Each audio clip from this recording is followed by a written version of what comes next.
അൽ Muqtadir jewellery ശാഖകളിലെ ആദായ നികുതി വകുപ്പിന്റെ പരിശോധനയിൽ പ്രതികരണവുമായി gold and diamond jewellery manufacturing merchant association. എല്ലാ വ്യാപാര നിയമങ്ങളും പാലിച്ചാണ് അൽ മുക്താദിർ ഗ്രൂപ്പ് ബിസിനസ് നടത്തുന്നത്. അൽ മുക്താദിറിനെതിരെ ചില മാധ്യമങ്ങൾ കള്ളപ്രചാരണം നടത്തുന്നുവെന്നും മാധ്യമങ്ങൾ യാഥാർത്ഥ്യം മനസ്സിലാക്കി വാർത്തകൾ കൊടുക്കണമെന്നും ഡോക്ടർ മുഹമ്മദ് മൻസൂർ അബ്ദുൽ സലാം പറഞ്ഞു. അൽ മുക്താദിർ ജ്വല്ലറി ഗ്രൂപ്പിൽ കഴിഞ്ഞ 8, 9, 10 ദിവസങ്ങളിൽ നടന്ന ഇൻകം ടാക്സ് ആദായ നികുതിയുടെ പരിശോധനയുടെ വിശദവിവരങ്ങളാണ്. അവരുടെ പരിശോധന കഴിയുകയും അവർ ഞങ്ങളോട് കുറേ കാര്യങ്ങൾ, ഞങ്ങളുടെ അക്കൗണ്ട്സ് ഡീറ്റെയിൽസ് അവർ പരിശോധിക്കുകയും അതനുസരിച്ച് ഞങ്ങളോട് ചില കണക്കുകൾ ആവശ്യപ്പെടുകയും അതെല്ലാം ഞങ്ങൾ നൽകിക്കൊള്ളാമെന്ന് സമർത്ഥിക്കുകയും ചെയ്തിട്ടുണ്ട്.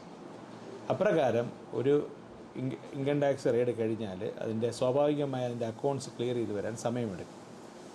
ഈ സമയത്താണ് ഈ സോഷ്യൽ മീഡിയയിലുള്ള പ്രത്യേകിച്ച് പറയുകയാണെങ്കിൽ മറുനാടൻ മലയാളി പോലെ ഒരടിസ്ഥാനവും ഇല്ലാത്ത, ഒരു വിശ്വാസയോഗ്യവുമില്ലാത്ത ചാനലുകൾ കള്ളപ്രചാരണങ്ങളുമായിട്ട് വരുന്നത്. അദ്ദേഹം എന്തോ ദൗത്യം ഏറ്റെടുത്തിരിക്കുന്നു എന്നാണ് ഞാൻ അറിയുന്നത്.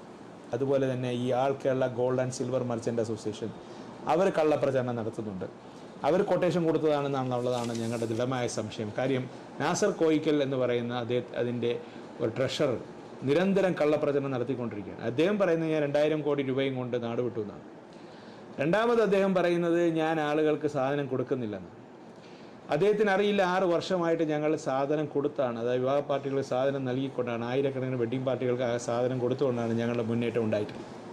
ഇങ്ങനെയുള്ള വിശ്വസ്തമായ ഞങ്ങളുടെ സ്ഥാപനത്തിനെതിരെ കള്ളപ്രചരണം അഴിച്ചുവിടുകയാണ്. അവരുടെ പ്രധാന ലക്ഷ്യം സീറോ മേക്കിങ്ങിൽ കൊടുക്കുന്നതാണ് അവരുടെ വൈഷമ്യത്തിന് പ്രധാന കാരണം.